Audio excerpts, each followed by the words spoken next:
Lipton Tea and Lipton Soups present Inner Sanctum Mysteries.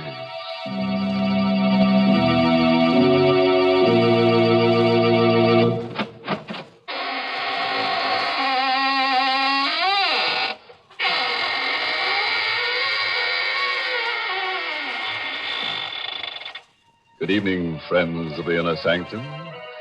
This is your host opening the squeaking door for another session of the AGGMS, the Association of Ghouls, Ghosts, and Midnight Spirits. Oh, may I see your membership card as you enter, please? What, Oh, no, it's not a printed card. All you have to do is show me your wrist. If there's any blood pulsing in your arteries, then you don't belong here tonight. Better come back and try some other time. After you've passed your mortuary test.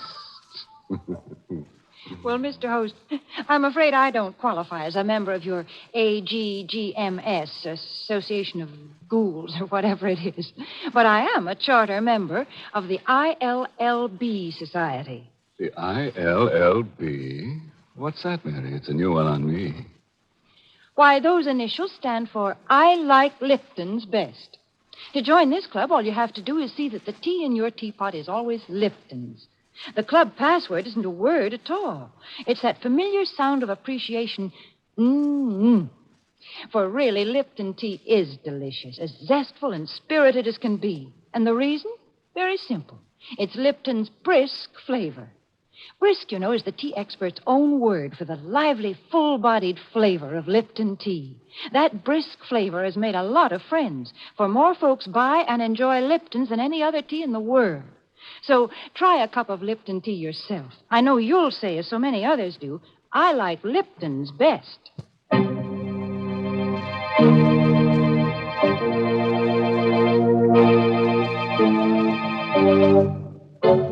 And now for tonight's Inner Sanctum Mystery. It's an original radio play by Emil Tepperman called Make Ready My Grave, and stars two radio favorites, John Banks and Richard Widmark. It's about a boy and a girl who've just been married. A piece of colored string, an open grave, and a hangman's noose.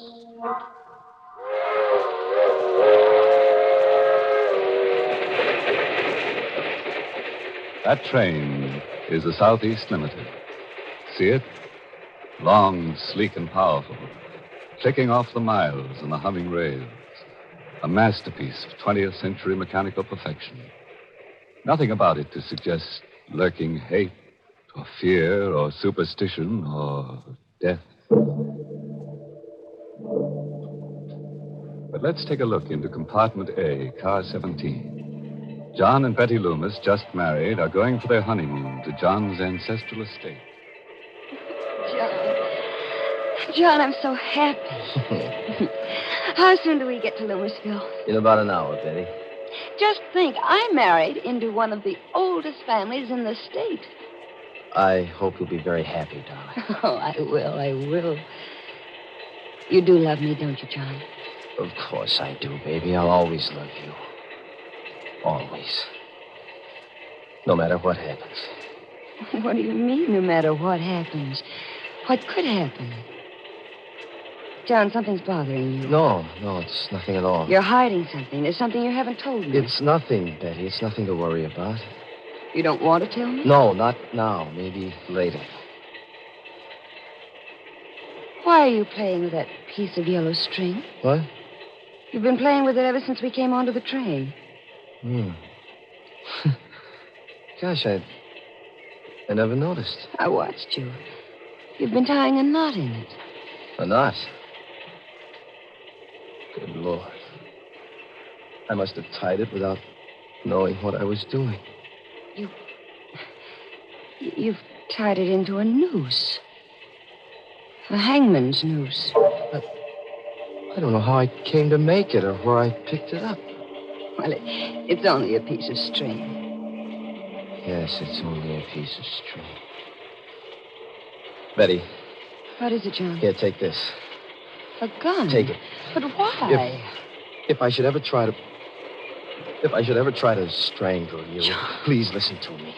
If I should ever try to strangle you, promise me to use that gun on me. What are you talking about? Loomisville, next stop. Oh, Next stop, Loomisville. This is where we get... John, what's this all about? That piece of yellow string and now this gun. Put it away, Betty, and remember what I said.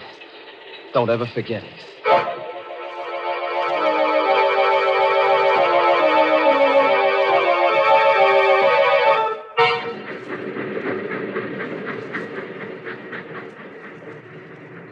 Why is it so dark here? This is just a way station. The train only stopped here to let us off. Otherwise, it goes right through. Oh? I thought Loomisville was a big town. Well, it used to be 100 years ago, but now there's only the Loomis estate. Are we far from the estate? About 2 miles. Old Herman Galt should be here to pick us up in the station wagon. Herman Galt? Mm-hmm. He's the handyman. There's been a Galt working for the Loomis family for the last 150 years. John, I don't like it here. Dark, and that wind. What the devil can Galt be? I wrote them what train we were taking. I'm right here, What? Mr. John. Oh, Galt, you frightened my wife. I'm sorry, ma'am, if I scared you. Oh, that's all right. It was just the way you spoke so suddenly out of the darkness. If you'll follow me, I've got the station wagon back here. John, he doesn't like me. Galt? No, that's just his way. He's very devoted to the family. Wait till you get to know him. I don't think I care to.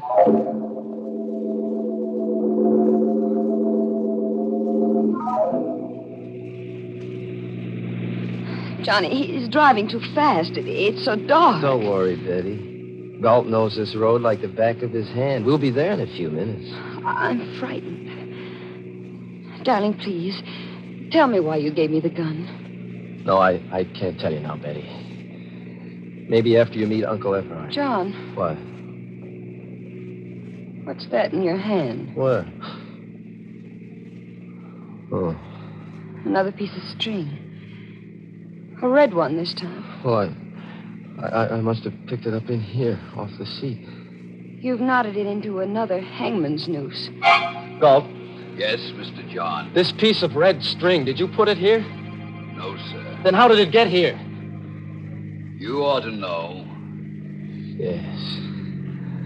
Yes, I ought to know. God, why are you stopping here? We're home, ma'am. This is the entrance to the Loomis estate. I've got to get out and open the gate. I'll be right back. Betty, I've got to get out, too. I've got to see for myself. See what, You John? stay here, Betty. But, Stay right where you are. Wait a minute, I'm coming Go back, too. Betty. Get back in the car. Mr. John is right, ma'am. You shouldn't go with him. Take care of her, Galt. I won't be long. God, where's he going? That is the Loomis family cemetery. Cemetery? What does he want to see in there in the middle of the night? He'll tell you himself, ma'am. In due time. No, I'm going to find out right now. Better not, ma'am. Better come John! back. John, wait for me. Betty, I told you to stay I'm in the going car. with you. I want to know what there is in that cemetery. Get back in that car. I'm your wife now. I have a right to know what this is all about. I'm going with you. All right, if that's the way you feel about it. But hold on to that gun I gave you. Keep it in your hand all the time. John, why? You'll find out soon enough. This is the gate of the family cemetery. All the Loomises and their wives are buried here. It's so shadowy. White tombstones look like ghosts. Hold my hand, John. No. Just hold on to that gun. John, whose grave is this with the high tombstone? My great-grandfather's, Stuart Loomis. He founded the Loomis estate. This is my grandfather's grave. His wife. Here's my father. My mother. And that's all. That should be all. What do you mean? Come over here. This is what I came to see. This is what I've been afraid of. John. John, it's an open grave.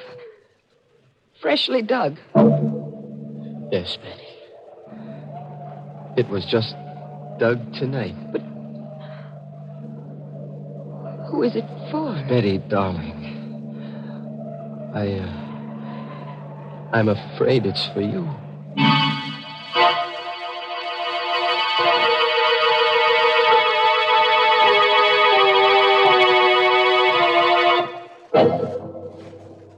Well, what's poor Betty letting herself in for?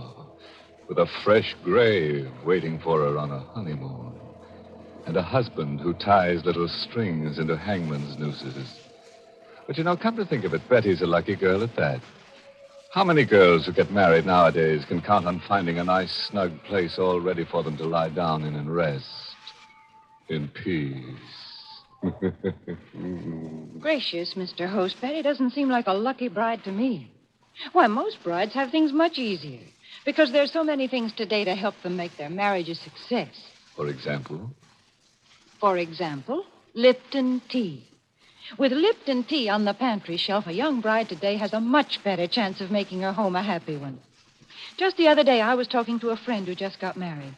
As we sat there in her kitchen sipping our Lipton tea, me occupying the only chair and she perched on the kitchen stool, she said, "You know, Mary, it was silly of me to worry about being able to cook the things Jack liked. It's not nearly as difficult as I imagined. Take this Lipton tea here.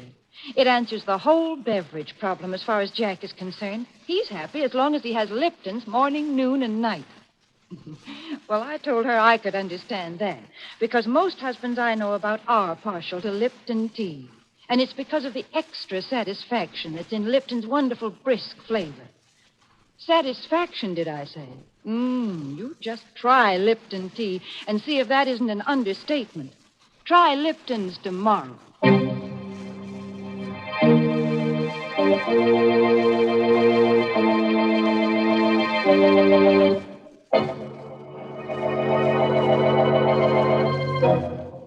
Now, let's hurry back to our date in a graveyard. Remember? With poor Betty, whose husband has just told her he's afraid the freshly dug grave is for her. John, what do you mean? Who dug this grave for me? Who? If I told you, you'd think I was crazy. No, you've got to tell me. If I'm in danger, I have a right to know. Was it Galt? Your Uncle Everard? No. No, at least I don't think so. His wife, Christine. Betty, do you believe that a ghost could dig a grave? Ghost? Do you mean I'm in danger from a ghost? Oh, I told you you'd think I was crazy. John, why are you looking at me like that? I don't know. Betty, have you got that gun with you? No, I left it in the car. What good would a gun be against a ghost?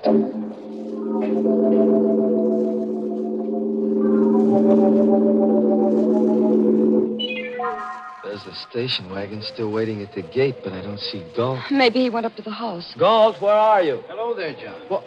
What's up? Uncle Everard. What happened to Galt? He came up to the house. Said you'd gone into the cemetery. So I thought I'd better come down. Oh. Is it there? Yes, it's there. A freshly dug grave. Uncle Everard, this is my wife, Betty. Who are you, Betty? Hello. You saw the grave too, Betty? Yes, and John says he thinks it's for me. I'm afraid I don't understand all You this. haven't told her anything yet, John? Well, just a little. I couldn't bring myself to. I think it's time you did.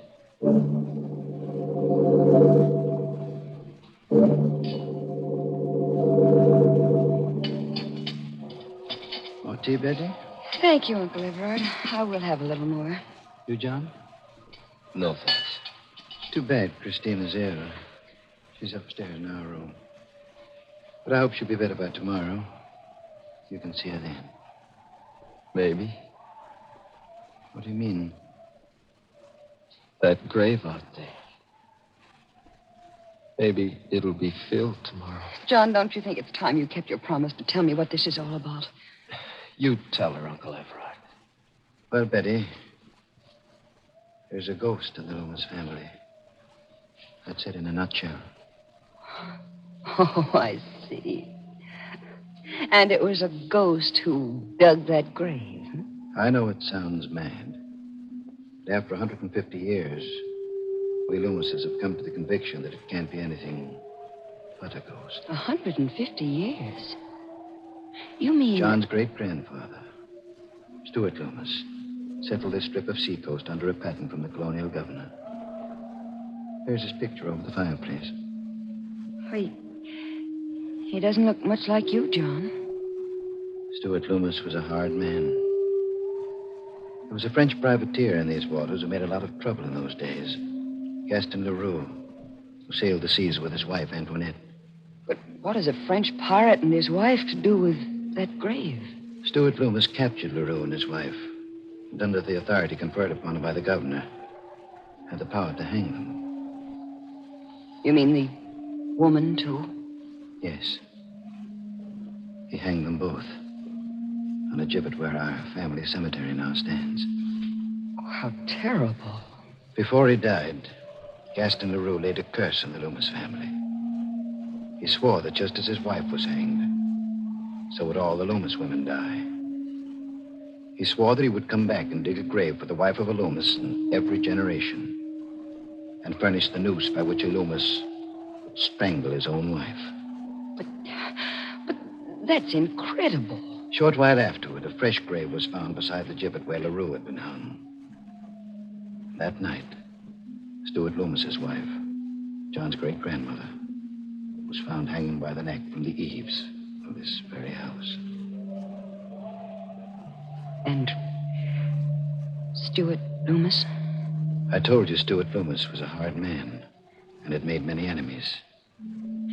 There were many who hated him deeply and bitterly. He was arrested and tried for the murder of his wife. Convicted and executed.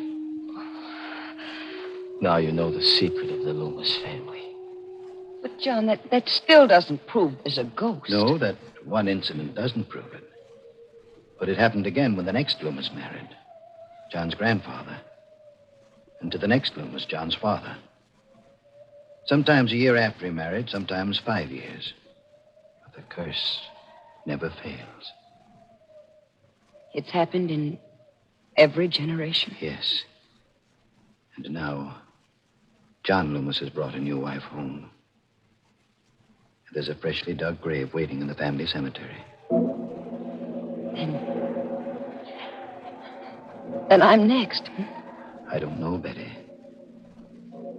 Maybe that grave isn't for you. What? Maybe it's for Christine. For my wife. This is all ridiculous. A ghost couldn't dig a grave, make John strangle me to death. Uncle Everard, you can't believe such a legend. It can't be true. Maybe not, my dear. But the graves of the strangled Loomis women are out there to prove it.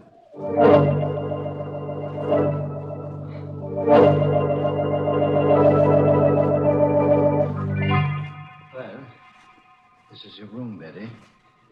I'll have called to call you at 8 tomorrow morning. Good night. Good night, Uncle Everard. Good night, John. Good night, Uncle Everard. This is such a big room.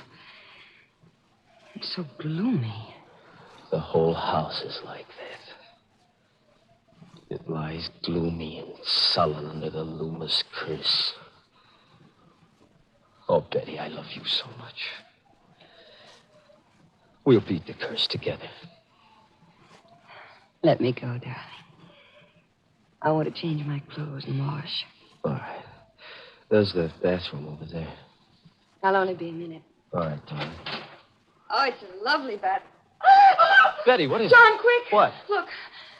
Hanging from the shower bar. What? A hangman's noose. It's a real one this time. Of rope. Ready to hang someone. Who put it there? It's the Loomis curse. We can't get away from it. No ghost could have hung that rope there. Let's call Uncle Everard. All right. Have you got the gun with you? No, it's in my handbag. Well, get it. But John... Get it, I say. All right, John. Here. Here, I've got it. All right, now keep it with you all the time. And don't be afraid to use it. On me, if necessary. All right, let's get your uncle. This is his room. I wonder if I ought to wake him. It might upset Aunt Christine. She's sick. We've got to wake him. Better knock harder. Well, it wasn't locked. Call him. Uncle Everard. Uncle Everard? He doesn't answer. But there's a light in the room. Push the door further open. All right. Well, there's nobody in the room. The bed's empty. Uncle Everard? Aunt Christine? Maybe in the bathroom. The door is open. Betty! John, What? Aunt Christine. She's hanging by the neck. She's dead.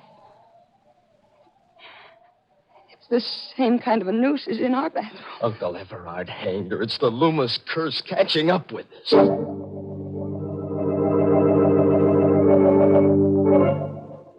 Oh, Galt, any trace of Uncle Everard? I searched the whole house, basement to attic, not a sign of him. He must have gone out. Come along. But it's raining. We've got to find him, Betty. Come on.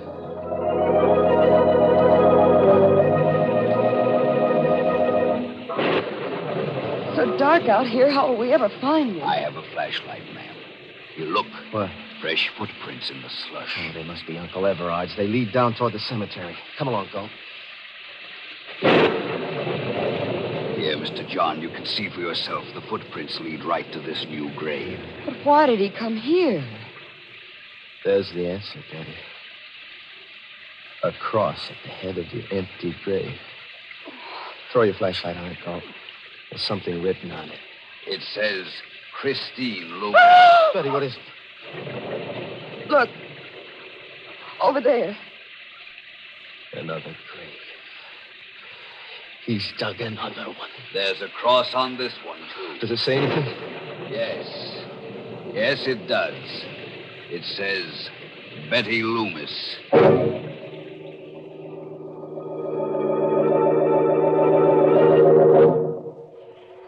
John, sit close to me.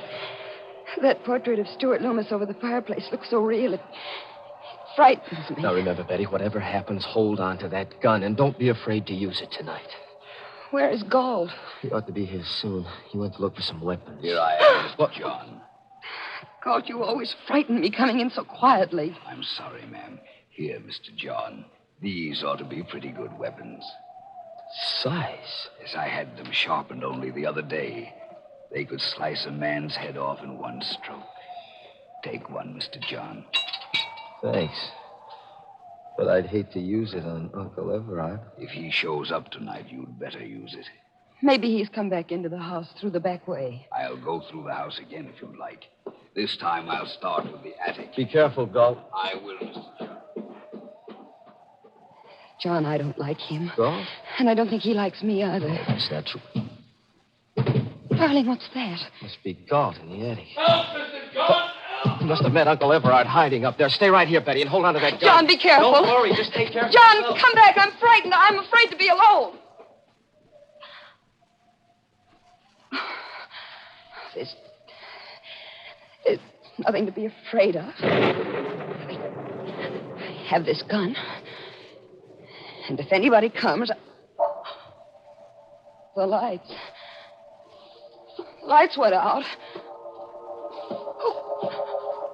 Who's there? Who's in this room? Don't come any closer. I have a gun and I'll shoot. I can't see you, but I'll shoot at the sound. John! Rope. Around my neck. Let go. I'll shoot. It's not loaded. I took the bullets out when you left it in the car. Galt. Yes, ma'am, it's Galt. Mr. John is busy up there in the attic with the body of Mr. Everard. I killed him, too. And when Mr. John comes downstairs, he'll find you. And I'll cut him down in the dark with my scythe. Why? There were others besides the pirate LaRue who hated Stuart Loomis. Like my own great-grandfather, he was in the service of Stuart Loomis, and he hated him. When LaRue laid the curse on the Loomises, my great-grandfather decided to make it come true. It was he who strangled the wife of Stuart Loomis. And through the years, the Gaults, from father to son, have handed down their hate. You're mad. Maybe. I'll tighten the noose and finish Benny, you. where are you? Why is it dark in here? John! Benny! John, look out, it's Galt. He has us eye. And so will I. John! John! Oh.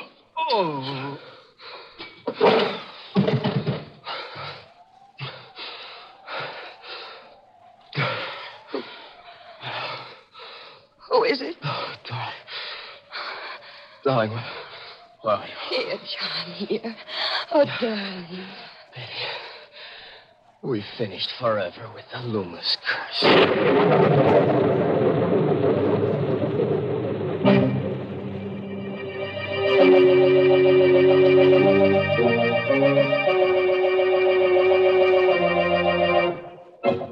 Well, that was a pretty rough honeymoon for Betty. But you know, there's a lesson in her story for forgetful wives. Yes, if you keep tying little colored strings to your fingers to remind you of things and you still can't remember them, why not try a rope neatly tied around your neck?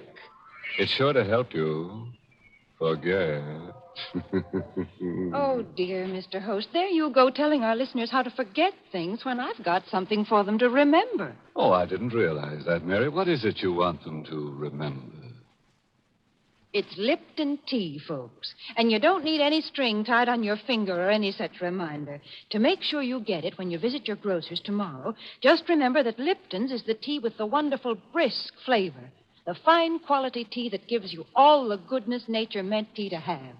I wish you'd try a cup of Lipton's soon, because it's so delicious. Just ask your grocer for Lipton's. Remember, Lipton's is the tea with brisk flavor.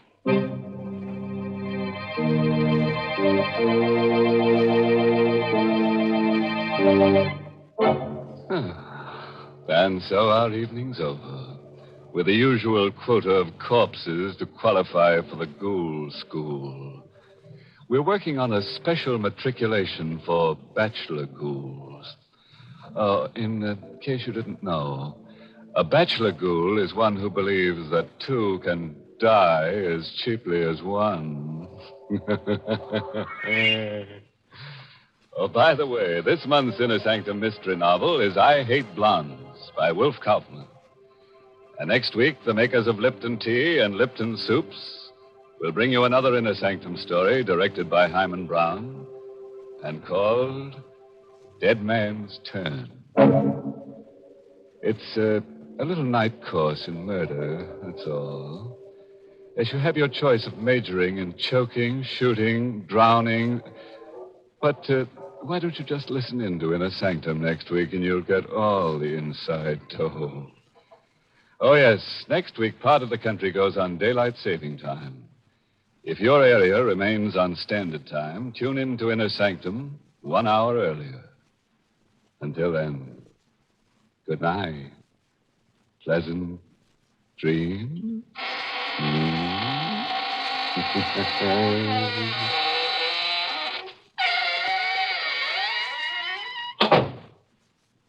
Want a delicious dinner treat in a hurry?